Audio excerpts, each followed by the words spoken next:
Hey, my name is Adam Tucker, and I'm here with our space collaboration. Actually, it's a classic space collab, and so I'm just going to take a few minutes and walk you through the collab and show you what we've done. At Brickworld, we've never really had classic space before. Usually it's M-Tron and a big display to kind of take that title. But this year, or actually it started last year, a few of us got together.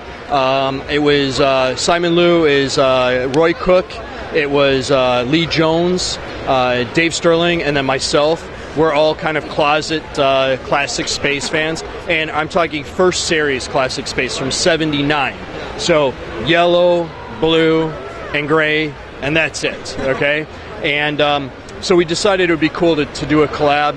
This year, it was a little interesting because it just so happened that the guys I just mentioned, we're a little bit overachieving. We did Smurfs as well, and we also did Around the World in 80 Days because we're part of Vlog. So what happened here was the 4 or 5 of us started the mock, and it turned out to include about 4 or 5 other people, which we actually intended. It was going to go public next year because this year we really wanted to set the quality standards and the colors and the textures and styles and techniques. But it turned out that 3 out of the 5 of us started this about 2 weeks before Brickworld. So I guess you could say we needed some help. So over here, what we're seeing is this is Nicholas's creations, and we got a little neoclassic space going on here, some vehicles. The one thing that we did want to do is we wanted to recreate the vintage crater base plates. Obviously, because the old gray is so hard to come by, especially unscratched and unscathed, we had to go with Blay, and so because of that, we decided to do some brick built. And as you can see here, Dave Sterling did a masterful job at recreating the original crater base plate. Oh yeah, that turned out great, and that's definitely recognizable, like you said, as that base plate, the kind of classic look on that. Absolutely, with obviously a lot of cheese slopes and whatnot. And then over here is the rocket ship and the launching pad with the classic space there, and some pearl gray in there to get the planet. And then over here is another crater plate that Dave did, and actually we paid homage here and there with some original vintage parts from '79, the control panel on the slope. And then we get into Roy Cook over here, who had to pay homage to the first man on the moon with the classic footprint, if you will. So we had some fun with that. And then obviously it goes without saying whose mock this is. This is Simon's, of course, exemplifying the true neoclassic space, if you will.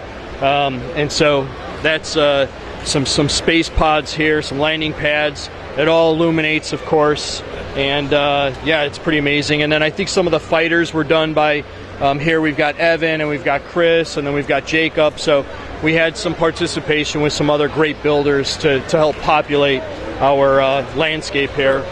And as we turn the corner here, we've got some variations on the crater base plate here done by Lee Jones, who's an amazing builder, of course. And here I love how he's done the terrain with the I call them pills, but they're the 1x1, you know, tile plates, and it's really amazing. We've got this lava pit, and we paid homage to a space odyssey. So we've got the monolith, and here we've got the monkey inside with the bones sticking out, which is kind of cool.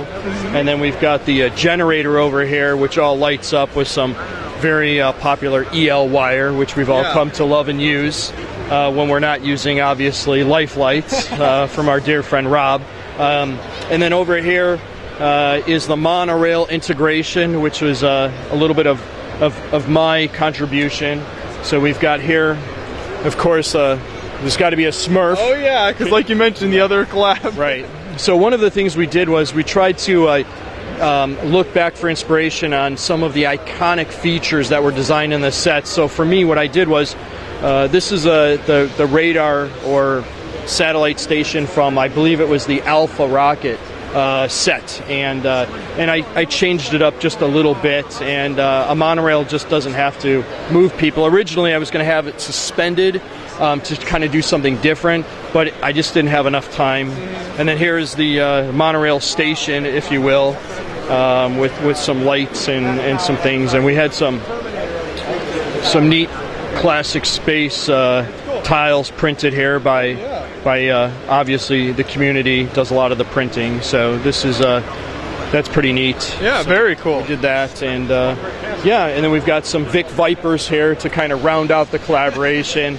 Because as you know, the AFOLs, we like to kind of pay homage to other builders that we admire, and then we rounded out here with a mock done by Roy, and some fighters here that Brian Bonahum helped put together and contribute.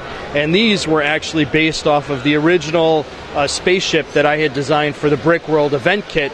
I believe that was back in 2009 or 8, if I'm not mistaken. So it looks like Brian had a few of those tucked away and was able to repurpose them for our awesome collaboration here. So that rounds out space, and next year myself along with Dave Sterling will be the official Classic Space coordinators for Brickworld, and we are going to open it up to the public, and we're going to have a meeting later this evening to go over all of the techniques and the criteria. So when we do it open up to the public, there's going to be some cohesiveness to really make it a nice collaboration. Okay, yeah, that's awesome. That's an incredible display you guys got put together. Now, when you were collaborating on this, was this like messages and like photos and emails you would send each other and then just kind of put it all together once you got to the convention?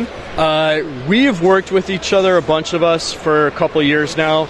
I think there was 2 phone calls and 3 emails, and very typical of all of us. We just kind of bring all of our stuff out here on Wednesday. Thursday morning, we start just throwing it on the table, and literally it just evolves right as we're putting it together. So we kind of shared some things, moved things over here just to make it work. So to answer your question, there was no planning with any of us, as there ever is. It's just like with Smurfs. Adam make the mushrooms, Chris make the castle, Tyler make Gargamel, and we'll just kind of all put it together and make it work on the spot. And I think truly that's what we are as AFOs, that kind of binds us, is that our ability to just on the spot just make it happen, right? Yeah, definitely. Well, that's an incredible display. Thanks for taking us through that. I appreciate it. My pleasure. Thank you.